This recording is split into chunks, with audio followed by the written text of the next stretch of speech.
Hello everyone. If you're a parent like I am, you know how it is when your kid gets excited about something, they want something new, but it's difficult to push them to the responsibility of it all.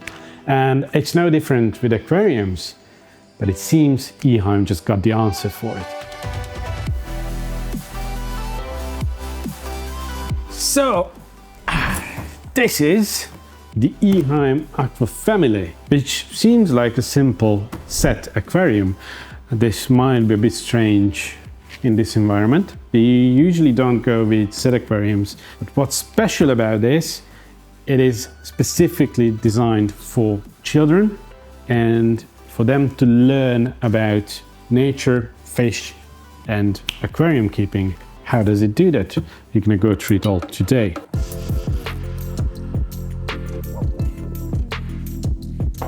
So the first thing you need your kit for is taking this out, because it's impossible to do it alone. First of all, the top comes out separate.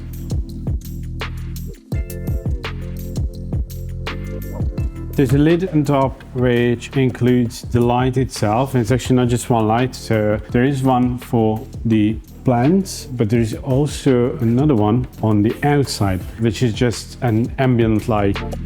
This one is the anthracite color and it's also available in white. There is a pre-made hole. This is obviously a perfect size for the EHEIM O2 feeder. And let's see what else is in here. There is the EHEIM Aqua 160 internal filter included. By now you'll probably guess this is not going to be a high-tech setup, and that's not the point of this set. A simple thermometer, couple of suction cups. The point of the thermopreset is that it aims for 25 degrees Celsius, always. There's no adjustment ring on it. We rarely use heaters here at Green Aqua, so I'm actually not gonna install this. If you want to know why, and if you want to know how to choose your heater if you actually need one, then we have a separate video about that. I'm gonna get someone to read the manual for me. I hate manuals and I don't need them. And also there is a bunch of other stuff.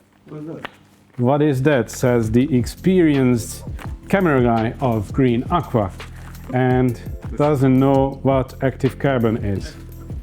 So this is for the filter. How is this thing special, and why do I say this is perfect for teaching children? Well, things start out with a special QR code inside, somewhere over there, which if you read, you can download a special app which is designed for children and designed for teaching. This is the first part where if you are in this ecosystem and if you use the app, it actually goes through the building process with you. So it lets you know when to put in the gravel, when to put in the equipment. I'm not sure if it's 100% correct. A lot of people put in the filter first, an internal filter, because then you actually know the physical size and you work around it. But I don't want to get everything dirty and I don't want to get stuck in the filter all the time while building. So I'm gonna start building without the filter, but then I'm gonna, from time to time, I'm gonna put it in to make sure that everything fits nicely. I want to go through this line of designing a tank for children, so the whole layout is going to be an easy approach. I have something a bit more special in mind. We'll see if we can get it done. So I wanted to do something different than what's already in the gallery.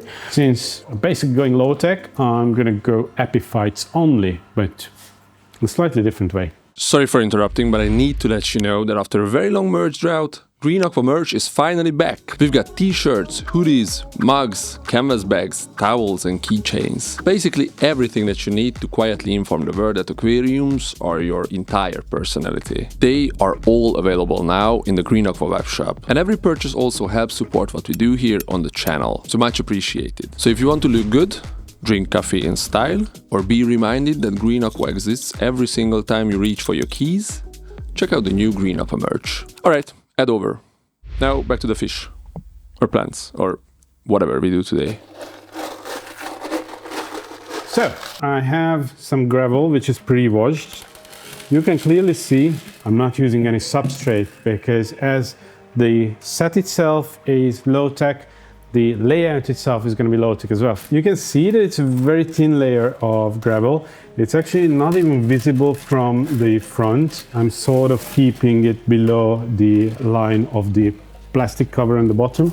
It's very important to clean your gravel before using all the time, but especially with a set like this. Whenever we start one of our aquariums, we have huge filters. If the gravel is not perfectly clean and it gets a bit cloudy or fill up, then the filter is going to take care of that.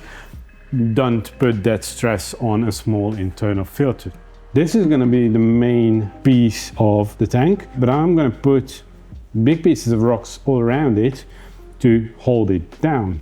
I have chosen Red Moor wood, and the reason for it, I probably know that when we are using iron wood or anything that colors the water, we are using Secam Purigem, which is a filter media that takes out any coloration.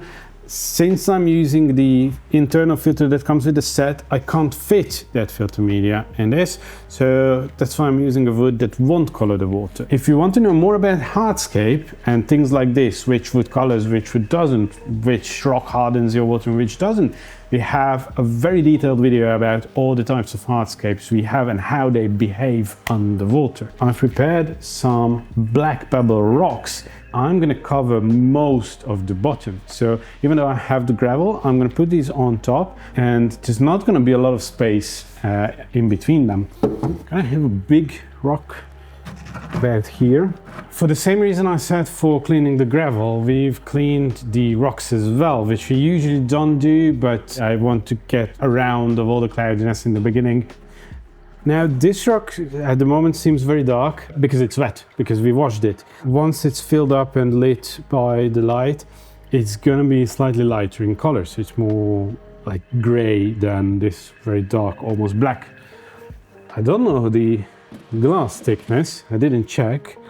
It's 5 millimeters, okay?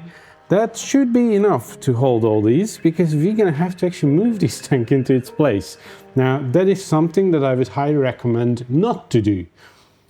Build your layout where the tank is actually gonna live.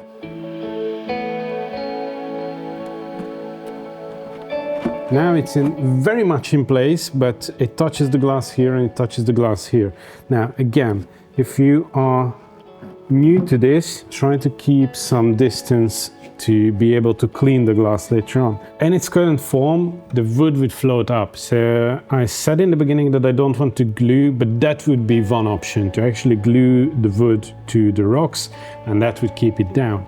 But since we are teaching children about nature, we don't want to use artificial stuff, and we're gonna go the classic way. Now, the classic way is to weigh the wood down until it gets soaked with water enough to stay down. The wood is sort of following the shape of the rocks, and if you've been paying attention while I've been placing it, you can see that I'm pushing the wood down on the rocks, so I'm trying to make it fit on its own. This way it's gonna be natural. It's like the wood has fallen on it and it made its space. It's like falling into soft soil and then it's gonna take the shape. How does it actually look? Because I have no clue. Does it look okay? I'm going to use these small cracks in between the rocks to place the epiphytes. Now, if you really are a beginner and you have no clue what an epiphyte is, it's all the type of plants that live on other things. It can be living on trees, living on rocks. It doesn't need soil. If you go to the Green Aqua website, we have a separate part. If you go into plants, in the filter section, you can filter to plants that can be tied. So that are epiphytes or that can be epiphytes. You can find these easily. Let's go. I'm also going to use some moss. This is actually a new plant. It's Solenostoma tetragonum pearl moss. Tropica says it's a medium, so that means it has some higher needs. That might mean anything from a bit more powerful light to some CO2 or just soft water. Pommy, our maintenance expert who keeps all our aquariums clean in the shop, she has this plant at home in a tank that doesn't have CO2, but it has soft water. Basically, that's what we're gonna have here as well. Since I said that we want to teach children about nature, and we don't want to use artificial stuff, I can't glue the moss. That was a mistake. this is the perfect time to teach your children how to tie things, because other than my shoelaces, I can't really tie anything. But I'm going to try to win this fight. So I have 3 types of moss: barberry moss, it's called bogor moss now, and I have the Solenostoma tetragonum, the pearl moss. I also have some Fissidens fontanus, which probably won't be the first plant you choose for your first tank because it's quite pricey, but we had quite a big batch saved from a previous scape, and I don't want it to die. I'm going to use the bogor moss mainly on the wood, and I'm going to use the rest on the rocks. I have some the moss cotton. I'm going to try to start tying things. It's going to be a bit easier to do it on the outside. It stands like this, so I want to cover this side and this side. If you want to become an expert on tying moss, I have 2 workshop videos I recommend. One of them is Josh Sims' workshop. The other one is the workshop video of Yusuke Homa here in a gallery when he's done that tank.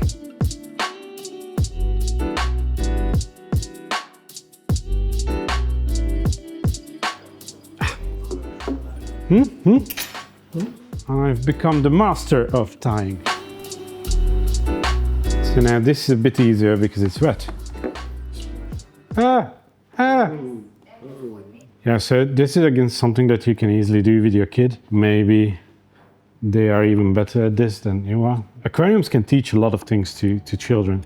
It teaches you responsibility. It really teaches you about nature, taking care of live things. You can see a clear evolution. You can see how algae forms, which is going to happen whatever you do. But I think it's a good thing to see and know how it all works. It also teaches patience, which I don't have, never did. But still, I get through stuff like this, which I don't want to, but for the result I want to achieve, this needed to be done. I'm going to actually mix the Fissidens and the Solenostoma on one rock. I want to have big coverage on the rock. I think they look very cool with the different colors, like the different shades of green. Okay, so I have the first knot, and now I'm going to work my way around. Having this much Fissidens, it's a luxury, to be honest. You can do the same with a lot less. Now, in general, when you do an aquascape, you are aiming for uneven numbers, odd numbers. But with the rocks, I'm tying 3 of them to have an odd number. If I were to tie 4 of them, the whole scape becomes symmetrical, even though it's not physically symmetrical. That would be the feeling you would have looking at it. We have rock number 3 all tied up. The moss. Now I have a bunch of epiphyte plants which we're gonna apply to the scape as well. We have a bunch of different Anubiases. This is the Anubias Nana Gold. This is the Nana Mini. This is also Anubias. This is the Glabra Variegata. This is the Pangolino, which is a very small leaf type. And then we have 2 types of Bucephalandras, and we have the Bolbitis, which I love. And I forgot about and haven't used it for years, and now I just spotted it when I was choosing plants, so good. All these and epiphyte plants in general are easy to keep plants. They don't need lots of light, they don't need CO2, they don't have any special requirements.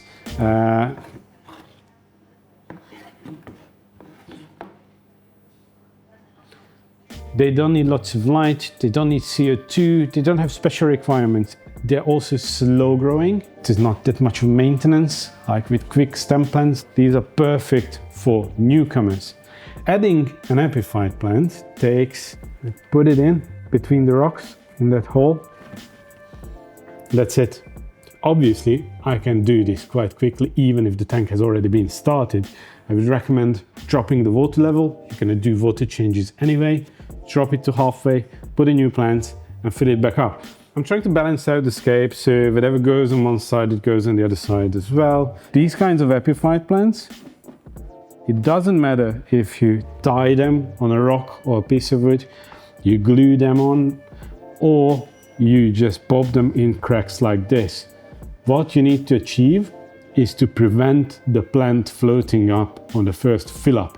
If you achieve that, the plant is gonna grow onto whatever is next to it in a few weeks' time. We're gonna need to remember, guys, we have to weigh this down, because that's a mistake that I've made many times. I know I need to weigh it down and I forget about it before fill up, and then the whole thing comes up. I don't want to make that mistake today. For any normal 60-ish tank when you start out, I recommend anywhere between 15 to 20 plants as a minimum. That is to create balance, to have enough plant mass that will take up your nutrients and keep your tank in balance. But you can go more easily. Now with epiphytes, you can set up your tank with the starting amount, and then you can easily add more. This is how you do a proper easy tank that will be perfectly fine in an aquarium set. And the light it comes with, the filter it comes with. Now it's very important that you go check out our other videos about how to start an aquarium, because that's the next step. But now we're going to continue with how the app works, how all this comes together, and how it teaches your children, and well, probably you. So now we're going to jump a few weeks ahead into the future, and you're going to see what fish we chose, because, well, it is a fish tank after all.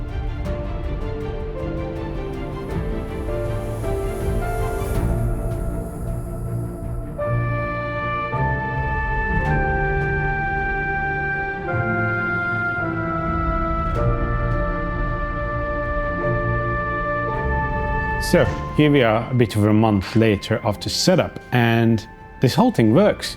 I don't even know when I've seen an internal filter the last time, and here we are actually using it, because that's what comes with the set, and we wanted to try the set as it is. So internal filter, simple light, well, not simple, but quite dim compared to what we usually use. Definitely not a high-tech setup, and this shows very well that you don't actually need a high-tech setup to get involved in aquascaping or planted aquariums.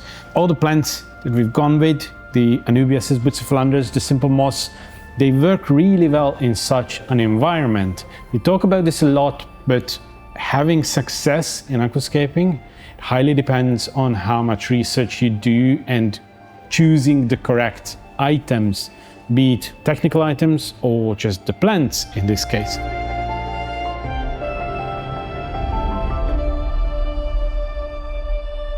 Since we mentioned this tank is mainly designed for children, I believe it looks a lot better in a kid's room than in our gallery. And there's an app that would have guided me through the last month if I needed it. But for newcomers, for people with children who this set is designed for, you get the app that helps you with daily tasks, weekly tasks, monthly tasks. It's reminding you that it's time to feed your fish every day, it's time to do a water change, it's time to clean your filter and stuff like that. You can actually go into it, and for today I should check if there are any old plant parts. There are none, so I'm done with that. Feed my fish, we've actually done that before, so I don't want to overfeed them. It's done. Observe my fish, are they behaving normally? Well, they are. These are neon tetras, they're quite relaxed. None of them are rushing to the surface to get air because of some problems and stuff like that. It's all good.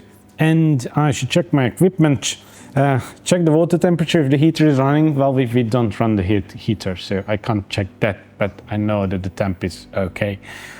And check the equipment in general. Well, lights are on. I can see that there is flow going on, so the filter is working as well as it should. And I'm done with my daily tasks. And if I go back, I got big green line, 100% done for the day.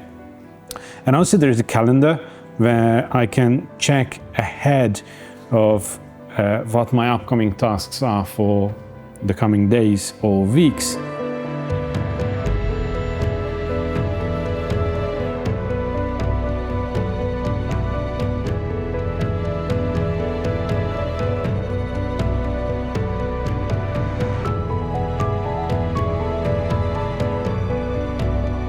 Also, there is a quiz which well, we've been playing around with this. It's not as easy as you would expect. So let's see what the first question is. This is the part which is really good for kids. They can play just like with any app on your phone, probably, not their phone.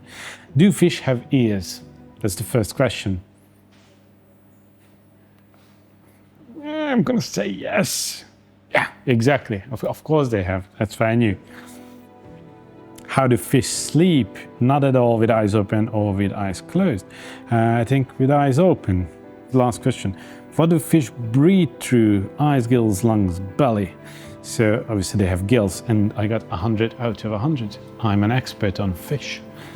And it asks you if the quiz was normal, too easy, or too hard. I would say normal for me. And yeah, then I can go back. I'm done for the day, but I'm at level 2, so tomorrow I can try the different questions.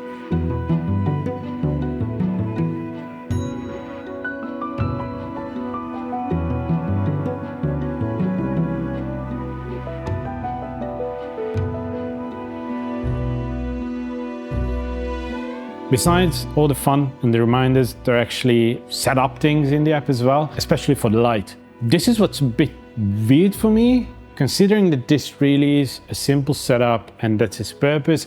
The light is a bit over the top in functions, which is a good thing, don't get me wrong. You can play around with stuff that we can't play around with our real professional aquascaping lights, but what are good fun for children. So, for example, there's the clouds effect. You can actually set up how many clouds you want, how often you want the clouds to come in and go. And it gives a really nice effect in the tank because it really clouds come and then go. And the light changes like that, as it would in nature if you're looking in a river. There's actually also a moonlight effect, which is way dimmer and a bluish color comes on.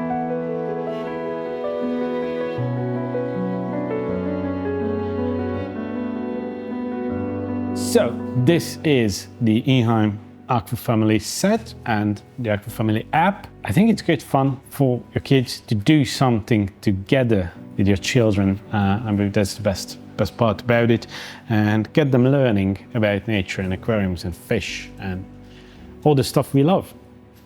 So thank you very much for joining me, and see you next time. Goodbye.